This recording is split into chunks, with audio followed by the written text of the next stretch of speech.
Welcome back, everybody, to another episode of Colony Drop, a Gundam podcast. My name is Brian. And my name is Isaac. This is the podcast where we talk about everything Gundam related, from the movies to the anime series to the models to anything related to the amazing meta series, meta genre that is Gundam. And what are we talking about today, Isaac? Today we're talking about capital ships from the 1 Year War. Oh, yeah. Oh boy, I know capital ships are a near and dear topic to your heart, just like super weapons were. You know what? I'm a big Star Wars fan, and I always thought the capital ships in there were awesome because, let's face it, fleet battles are awesome, right? In any sci-fi series you're watching, it's always cool watching two fleets meet up and just duke it out with lasers and weapons. Am I right?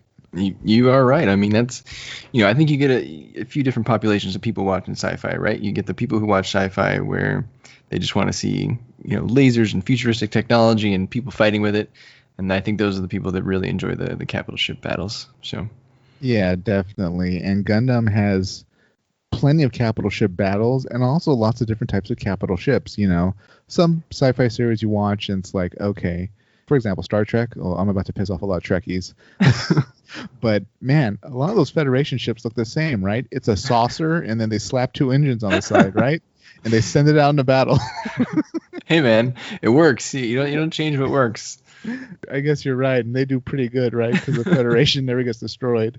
But I will say, I watched The Next Generation growing up on reruns, and that one episode where the Enterprise splits, between the saucer section and whatever the lower section is called, that blew my mind as a kid. You had to there was no pause back then, right? I was about to say you had to pause and get a drink of water, but no. No, there was no pausing. Yeah. Yeah, you had to pick up your corded phone, and then you had to dial a friend who was also watching. Did you see that? Did you see what they did? Do you have any capital opening remarks? Go for it. You know what? No, I don't. Let's actually just jump into it. I mean, I'm sure I will after we go into knee deep into capital ships. All right, you lead the way. Which one would you like to do first? We'll talk about the first ship we see in the series, and that is the Musai class from the Principality of Zeon. Oh man, the Zeon workhorse. Yeah, this thing, it was actually based on a civilian transport ship, and that transport ship flew upside down. So picture a Musai in your head, listeners, and put it upside down. That's how the ship originally flew. But it was designed in such a way that it could be quickly converted into a warship. So this was clearly a part of Zeon's plan all along, just ramping up to war, having a supply of civilian transport ships on hand that they could just slap some weapons on and be ready for actual space combat and battle. Not to get us back on Star Trek, but if you turn the Musai, if you turn the Musai around or upside down, it kind of looks like a Zeonic Enterprise. Yeah, now that you mention it, right? It's got the long neck and then a big kind of upper. Right, it's not a saucer, but yeah, it's got the two engine things in the back, or they look like engines. Right. There you go again. We're just angering the Trekkies that are listening. How dare you compare the Enterprise to the Musai? Yeah. So what I always thought interesting about the Musai was it never had the same number of weapons as any other Federation warship, right? Federation ships are just decked out in all kinds of weapons, and the Musai has, 3 sets of main guns and then maybe a few others along the side. That's about it. It never struck me as being really overly gunned. Yeah, I agree. It definitely seemed like they needed a lot of these, and maybe they just pumped them out as fast as they could. Yeah. Also, I always thought it was kind of weird that Zeon didn't find a way to cram more mobile suits in there, because it can only hold 4 to 6 depending on the size. I believe it can hold 6 Zaku's, but only 4 Doms because they're just too bulky. I always thought it was weird too that they exit out of that top area. I figured maybe the lower area made more sense, because I figured just looking at it, that looks like where the cargo would go, right? That's just the bulk of the ship. Yeah, kind of. But although it didn't have maybe as many weapons as the Federation ships, right, I think it made up for it because it was the first space warship was, I think, ever designed on either side to carry mobile suits. Yeah, that's true, and that made all the difference, right? Because if you can carry mole suits in a space combat, and your other side can't, you pretty much win. That's right.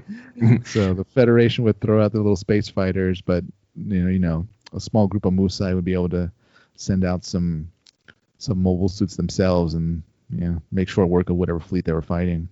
Yeah. So a few things on the Moose side that I thought were interesting.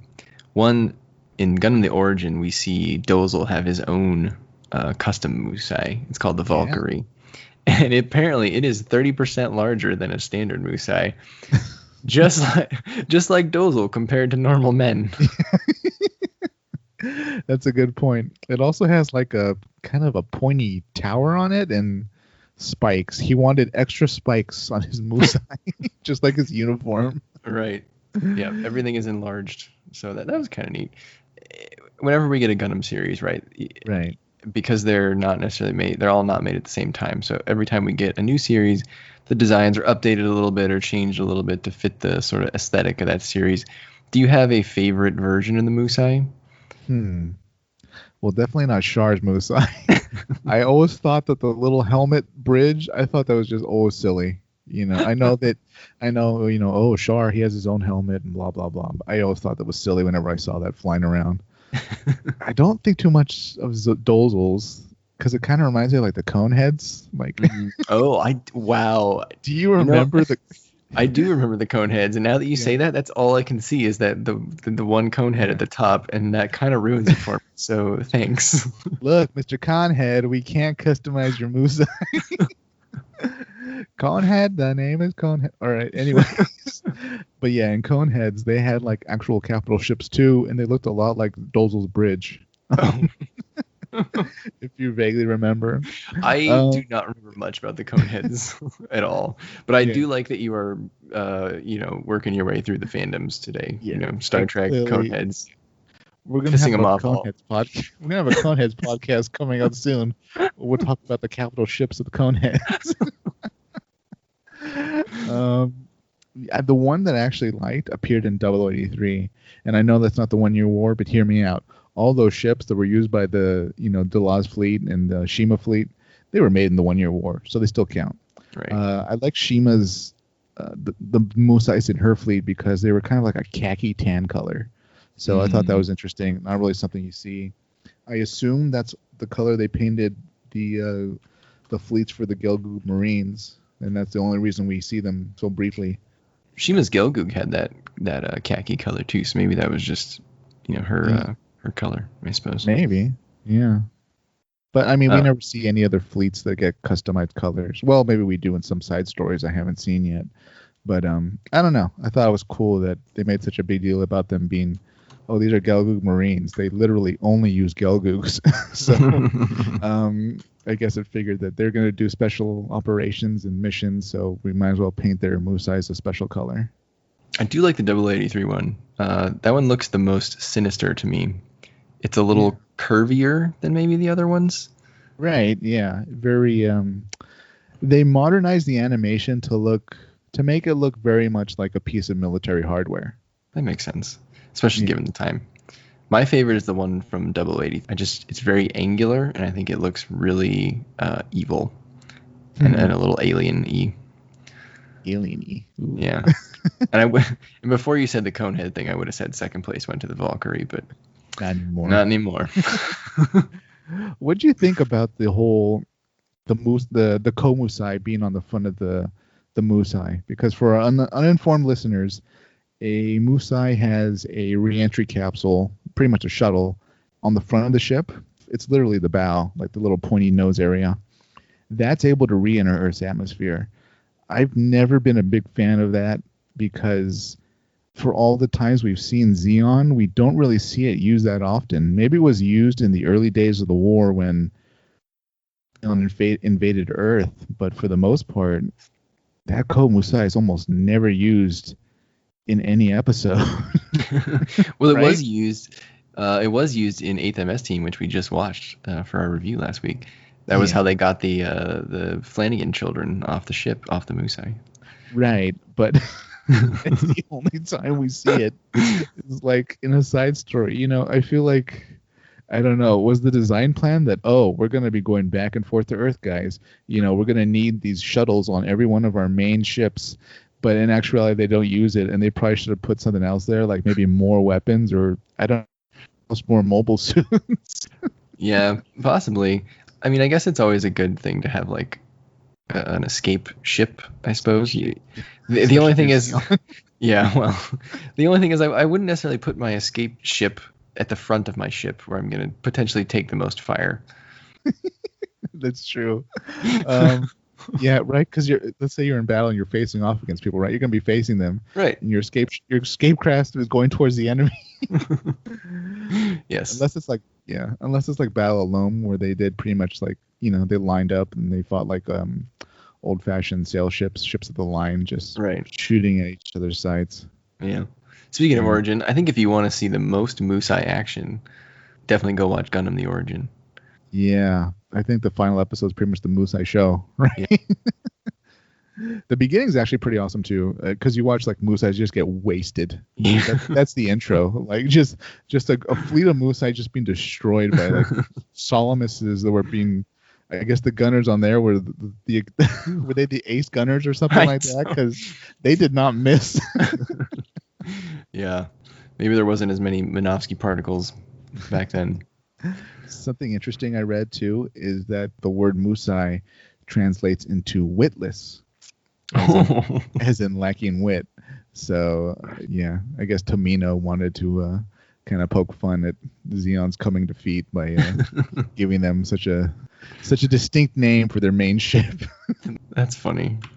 I mean, overall though, I think the Musai is one of Gundam's more iconic capital ship designs, at least definitely on the Zeon side. So absolutely. I think it's a crowd favorite. What do you think? Yeah, it's definitely probably in the top 4, at least, most recognizable ships in Gundam. I'd even say it's the Star Destroyer of Gundam. You see it, that's probably the bad guys. They can be destroyed in large numbers despite their somewhat menacing appearance. Right? Yes, totally agree. Yeah. So, I like it. Yeah. I like the Musai. Good on you, Tomino. It's a good design. I like it. But moving on, what's next in the side of Zeon, Brian? Or should we hop over to Federation? What do you think? We can hop back and forth if you'd like. You mentioned Solomons class, so maybe we should tackle the Solomons. Hey, it's the counterpart to the Musai, right? They go head to head. They do, yeah. So the Solomons is one of the main ships of the Federation. Like Isaac said, everywhere you see a Musai, you're probably going to see a Solomons class on the other side shooting at it. It's got mega particle cannons, but you know what it can't do? Well, it can, but it wasn't it wasn't built to hold mobile suits. The irony of the Federation ships are both the Solomons class and the Magellan class, the main ships that they have during the 1 Year War. They were built as part of this 70s armament reinforcement plan, where in the UC-70s they built a bunch of new ships. But ironically, that was before the introduction of mobile suits, so all these ships that they built can't carry mobile suits.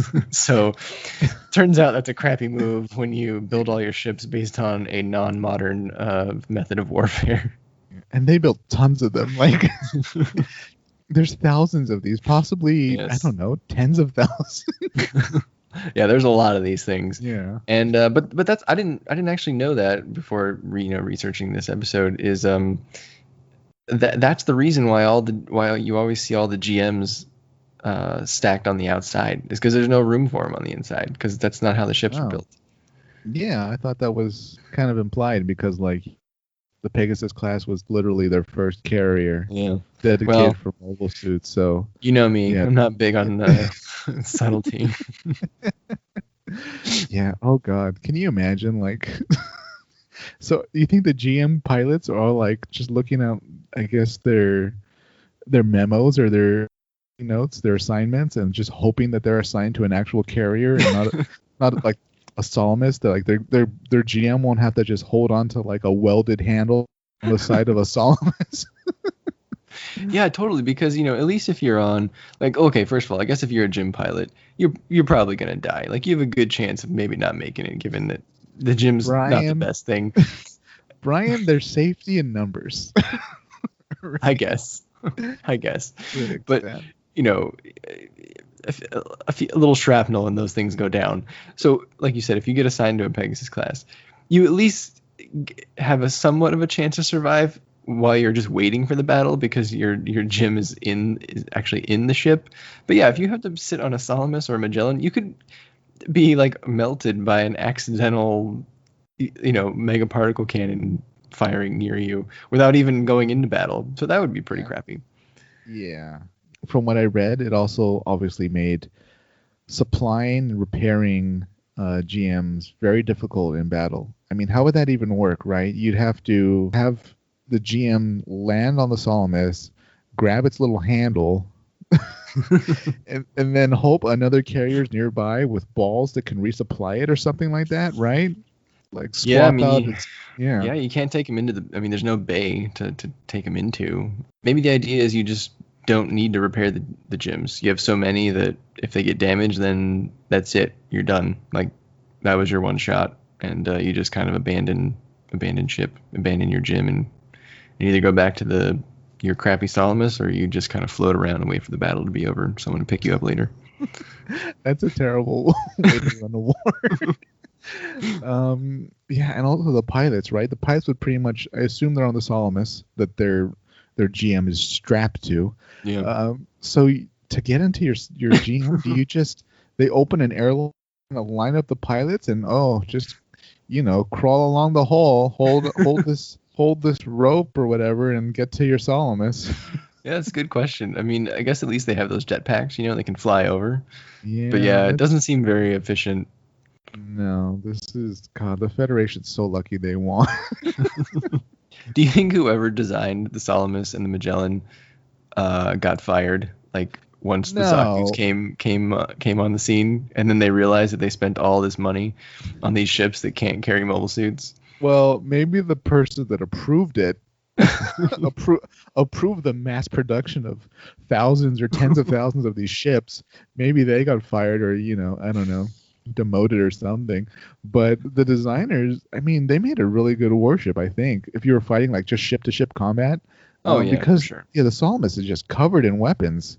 So I don't know. Yeah, but just from the design of the Salamis, it looks like maybe the Federation had whoever designed their water navy also got put in charge of like their space navy, because this literally looks like they put like a battleship into space. Or a destroyer. It just has a vertical bridge tower, and then the rest of it is just your typical battleship body lined with guns. Yeah, just a kind of a long body. Yeah, totally agree. It looks like a ship out of water. Yeah. Say what you will about the Musai, being on the losing side and all that, but it was a very different looking design that clearly looked like it was designed for space. Yeah. Yeah, the Salamis. I've never been a big fan of the design, but it works. Kind of look at it and see like, oh yeah, this is probably for the good guys because it's lighter colored and looks pretty. I don't know. If a knight was a ship, it would be the Salamis. I think it's a good design. It's definitely not one of my favorites, but the reason I think it's a good design is it's fittingly boring for the Federation, because I think that's what the Federation needs. It looks like a very economical design where they just mass produce a bunch of these things that don't have a lot of character, and that's kind of the Federation, right? Pretty much. And yeah, if you put the Musai side by side with a Salamis or a Magellan, clearly the Musai has more character than these things. Yeah, that's true. You think it was like a cost issue maybe, or maybe just time because the war is wrapping up, that they couldn't somehow strap or just build sort of add-ons on the Salamis, like just a housing unit for 3 GMs on each side of the ship or something like that. It was too late by then, and that would have taken too much. Actually, yeah, I answered my own question, because that meant every Salamis would be refitted, right? Yeah, plus it's probably easier just to weld the handle on, like you said. Right, yeah. You could do that with scrap and, the engineers actually on the ship. You wouldn't have to go to a shipyard. Right. Okay, yeah. I answered my own question. There was a note on MAHQ on the Salamis page that some of these remained in service until at least UC 153, which I was like, wow, that is far out. But that also kind of makes sense because, in the real world, we have a lot of battleships that stay in service for a very long time. Like, if you look like when they were Yeah. made, they're pretty old. I did not expect that for the Salamas's because they're always getting blown up. So I would have thought that, who would want those that late, but kind of neat. Yeah, I'd assume as time went on, they were almost never on the front lines. Like, they were probably just doing supply runs or something like that, right? Yeah, they got to be in the back. Yeah. God help. Support fire or something. God help you if you're in a Salamis and you're fighting in the year. Would you say UC 150? Yeah. Those poor souls. All right. So, alongside the Salamis, the other sort of workhorse of the Federation fleet was the Magellan class. Yeah. And it kind of looks like a better Salamis. Right.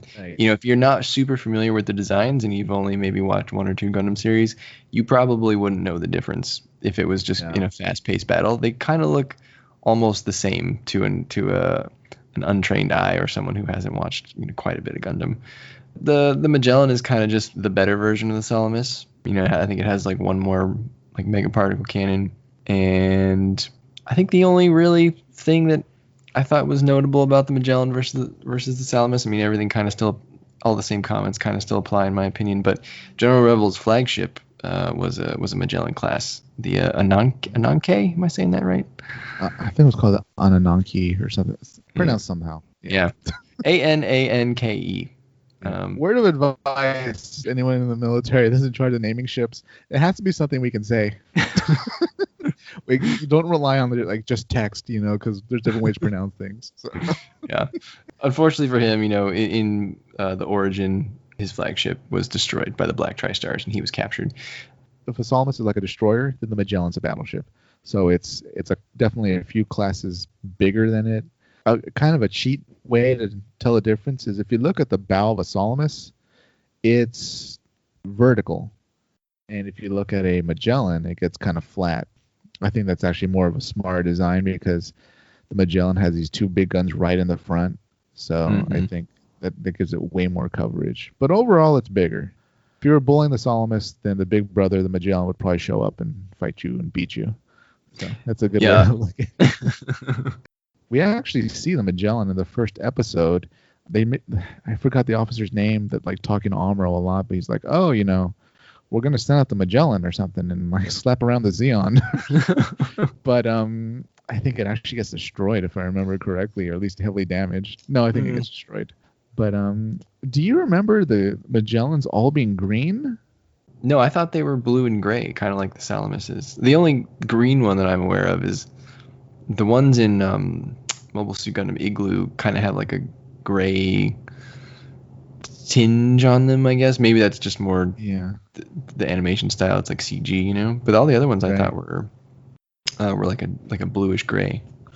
Yeah, for the most part. But I do remember seeing at least the first one we see in 0079 is almost an emerald. I always thought that was weird because that was too close to Xeon. I thought it wasn't the sort of military avocado green, but it was a brighter kind of emerald green. So I always thought that was weird. So maybe they animated that and then they thought, oh, this is way too close to the bad guys. We need to make them more similar to the Salamis's color. Yeah, that's interesting. Yeah. I mean, 0079 had a lot of bright color choices, so it wouldn't surprise me if they played around with some of the colors at some point in the series. Probably not. But these are the Federation's two main ships. Their two main warships, the Magellan and the Salamis. But I don't think there's a lot of people that care for them too much because, as you said, Brian, they're a little bland. They're battleships with thrusters.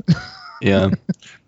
And they're essentially overshadowed by the star of the show, which is the Pegasus class carriers. Right. But one last thing I wanted to say about the Salamis and the Magellan before we moved on is that there was that really cool scene in the Origin. I don't remember if they were Salamis class or Magellan class, but where we get to see them take off from Earth, those extra booster rockets, to go to the Battle of Loom, and that was super cool.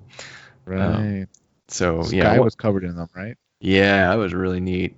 I can't remember if we'd seen that in another series before, but I thought that was really neat. So again, if you want to see Musai action, if you want to see a hot Musai on Salamis and Magellan action, go watch Gundam the Origin because it has the biggest fleet battle, in Gundam, the Battle of Loom. So honestly, I thought the Magellans and the Solaces were all built in space. I didn't think they were built on Earth and then just boosted out. But I guess it does make sense that they were, because there's a lot of resources on Earth, right? That's why Xeon wanted to take over it. So interesting. I mean, I guess certainly if you could build them in space, that would save a lot of time and effort. Hopefully those booster rockets are like Elon's rockets that land themselves, and they don't have to throw them away every time. No, they had to throw them away every time. They're one use. Come on, what do you think's going on? All right, which ship is next on your list, Isaac? How about we talk about the Chivvay class? So the Chivvay doesn't show up very often, really, in any story.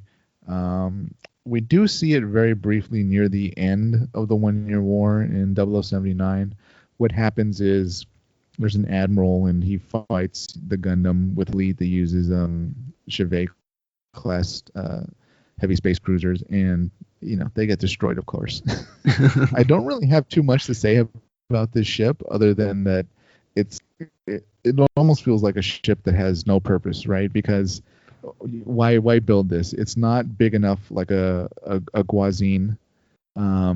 It's certainly not a Zanzibar where it can go into Earth's atmosphere and all that. And it's bigger than a Musai. It has more weaponry, but it can still hold about the same amount of mobile suits. Well, a little bit more, but really two more than a Musai. That doesn't make much of a difference. So this is something that I think Xeon designed and probably wasn't too well thought out. So not much to say about the Chivvay, Brian. Did you have anything to add to it? So I thought the Chivvay could not carry mobile suits because it was designed before. Right. Yeah. Did they I guess they added that on later on. Well, it wasn't purpose. Let me correct myself. It wasn't purpose built for mobile suits, but the cargo area is spacious enough that they could cram mobile suits in there. Oh, okay, got it. They kind of got around it. I don't know why the Salamis and Magellan can't make cargo room. I don't know what the hell happened over there. Because they're big, narrow, the Salamis, we're looking at pictures, but listeners, you're obviously not listening at pictures. The Salamis and a Magellan are basically very narrow rectangles that go into battle. That's true. The Chivvay has a little more, it's a little thicker than the Salamis and the Magellans. It's a chunky ship. It's kind of short, stubby, and thick. I can clearly see where they would put the mobile suits. So but this ship, it doesn't have that many more guns than a Musai, and it's not big enough to rival the Guazine. I just feel like it was such a misplaced ship. It didn't really have an actual dedicated role in the Xeon fleet, so I guess it's a good idea. It's good for Xeon that they didn't build too many, because we certainly didn't see too many.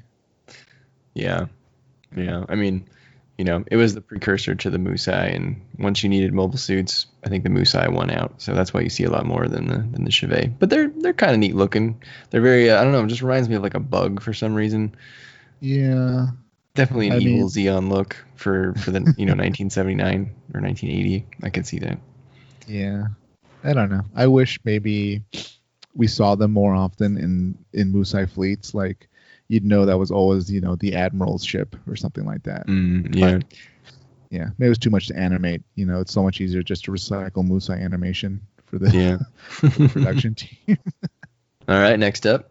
There is one other Federation ship that we didn't talk about with the Salamis and the Magellan that's basically the same thing, but it's a different class, and that's the Lepanto class. I think this is only seen in Origin. I don't remember it being in any other shows, but it's like a missile frigate. Wow. It's a little smaller than the Salamis class, but it's pretty much just sits there and launches missiles. But yeah, pretty much the same design. It looks like a marine battleship put in space. But I think because it was designed for Origin, it has a little bit more of like a modern design. So it actually looks pretty cool. I wish kind of like the Salamis looked like that one, the Lepanto. It's got like one lone cannon, one lone megaparticle cannon, which is kind of funny. Huh. Yeah. Do you remember it doing well against mobile suits? Or was it? Probably not. That's too bad. It's basically like an artillery, thing that sits in the back, I think. Figured it was kind of their ace in the hole. for mobile suits. Like, oh, we'll just good thing we brought these. We'll kind of spam missiles at them, but Yeah. the missiles Yeah. were probably too slow or too large, and the mobile suits could just dodge them, fly around them. I mean, if the Salamis and the Magellan didn't do well, I can't imagine that Lepanto did well. Probably not. Speaking of ships that are sort of, half Salamis or half Magellan, there's a ship called a Trafalgar class, which was essentially just a Magellan, and then they slapped two docking bays on each side of it, along with mobile suit catapults. So it could actually hold a lot of mobile suits. It could hold up to 72 mobile suits, and that's a lot, especially for one ship. 72? Holy crap. Yeah, it's a lot, right? Wow. But I mean, this wasn't a dedicated ship. It was clearly, just add-ons to a Magellan, and they didn't build that many. They only built 8. So, Oh wow. Yeah, I've never heard of the Trafalgar class. But yeah, Right. that definitely looks like someone someone kit bashed a model. pretty much, right? Like they had leftover pieces from a white base or something, and they glued them to the side of a Magellan. This is clearly like a missing link, though, right? Because those launch bays look literally like something you'd see later on in the UC, like from the Grips conflict or on the Rockeye Loom or something like that. Yeah, definitely. But, I don't know if the ship was at Baoku. I don't think it was. Maybe they were on the way, and then the war ended. Oh. But I don't know. I thought it was interesting that the Federation did manage to sort of throw together these super carriers at the last minute, but didn't see a lot of action and didn't build a lot of them. Yeah. There's a couple more in the Federation I wanted to talk about. One of them is the Columbus. So the Columbus was an unarmed vessel, but it really became the workhorse of the Federation towards the end of the war because it was able to carry up to 20 mobile suits. And there were a lot of Columbuses. It was the main reason that the Federation was able to move around their GMs at the end of the 1 year war. Mm-hmm. So they were actually big enough that if they crashed into a Salamis, which happened often in combat, especially during major battles like a Baoku, they would actually destroy the Salamis and their own ship. So these weren't small ships. They were unarmed, unfortunately, but they're with the whole fleet at that point, so it didn't make too much of a difference. And design-wise, I always kind of liked them. It was such a simple design, but it made a lot of sense. There's just it's essentially two drums, almost two barrels laying on their side, and inside there's either the cargo or the mobile suits. Yeah. Columbus. Yes. Speaking of the Columbus, there was one special Columbus called the Beehive, which was I think that's from Gundam Thunderbolt. Yeah. And it's basically like 2 Columbus ships put together. Right. So I imagine, it probably doubled or at least somewhat increases the mobile suit carrying capacity. That one looked pretty cool, given that it's a transport ship. And I believe that one they did add some guns on that one. So probably, and it was Thunderbolt, so there's a fleet around it helping it out, so it's not defenseless. Plus, I really like the name Beehive, given that it's this transport ship for mobile suits. I think that's a really fitting name. So I like that one. It's pretty cool. Do you think they named it that because if you look at the sort of carrying containers on the Columbus, they're shaped like the hexagons on a beehive? Yeah, for sure. Yeah, definitely. With a name like Beehive, though, I figured they'd stack more or something like that, right? Like it'd be like a grid. It'd be a whole grid of Columbus classes. Yeah, with a name like Beehive, I agree. I almost feel like it should be stationary and it shouldn't move. Something like that, or I don't know. 8 minimum. You need to stack 8 of these minimum. We want more pods, more hexagonal pods. Yeah. All right, let's hop over to Xeon again, Brian. Name one of the new, one of the remaining Xeon mobile suits. One of the remaining Xeon capital ships. All right, how about the Dolos class? Ah, the Dolos, God. The beasts of Bawaku. Gihren Zabi's, his little pet project besides the colony laser. Yeah, well, there you go. They probably left him there, right? I would imagine so. Good point. Yeah. Yeah, but Right, apparently it carries 182 mobile suits. MAHQ says that's the largest dedicated mobile suit carrier ever built. I mean, Yeah. 182? It's insane. That's too much. I totally agree. I think that's too much. If the thing goes up in flames, then you just lost 182 mobile suits. You better get them all out of there. But that's the drawback, isn't it, Isaac? Absolutely, because okay, God, I can understand wanting to build like a super ship, right? A super carrier or something like that. But the major design flaw with the Dolos class is it only has 7 launch catapults. So I think I read somewhere that it took like 6 hours for them to launch their entire, their entire carrying capacity, all their mobile suits, which is insane. Emma HQ says 20 minutes, but yeah. Well, still 20 minutes? That's a long time in a battle. Yeah. All right. Well, we have mixed information.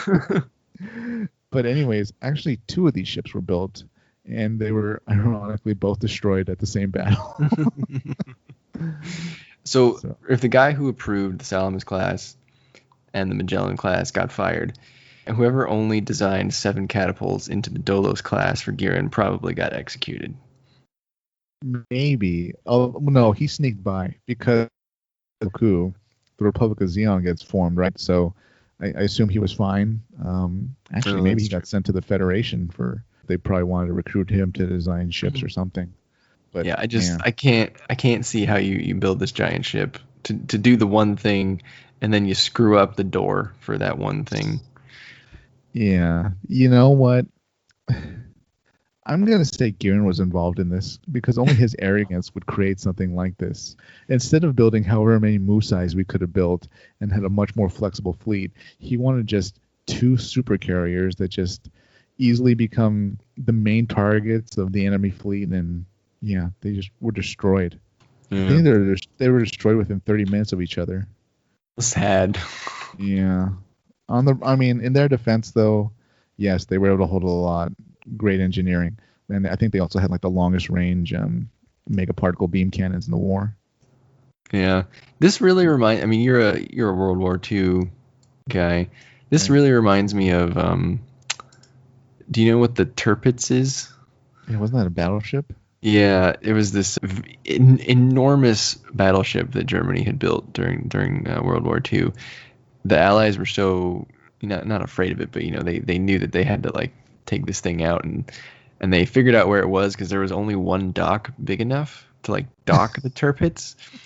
And there's a great little documentary on it. I highly recommend it. Called The Greatest Raid of All. It's narrated by Jeremy Clarkson. And it was kind of like not to get too much into it, but it was kind of like a suicide mission. These British soldiers basically took off with no real way home.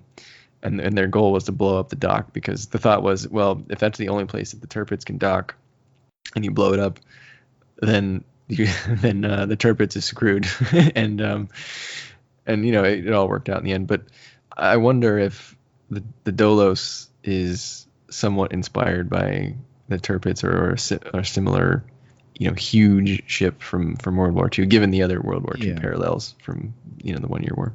Right. It must be inspired by just those failed Axis gambits to try to just build some type of big, powerful super weapon that would turn the course of the war. But ultimately, it was just a misplaced resources that probably should have gone somewhere else if you were more reasonable and rational. God, how many mobile suits could they have built? Even mobile armors might have been a better choice because they probably could have performed really well against GMs and the Federation fleet compared to 2 super carriers that are just lumbering about. Yeah, went up in flames. Yeah. I've always said, give me more big Zoms, man. And little Tid fans, Gato was stationed on one of the Dolos classes. Oh, interesting. It was pretty sad when it blew up for obvious reasons. Maybe he had friends on there or something. I don't know. Yeah. Yeah. 182 friends by chance? Maybe.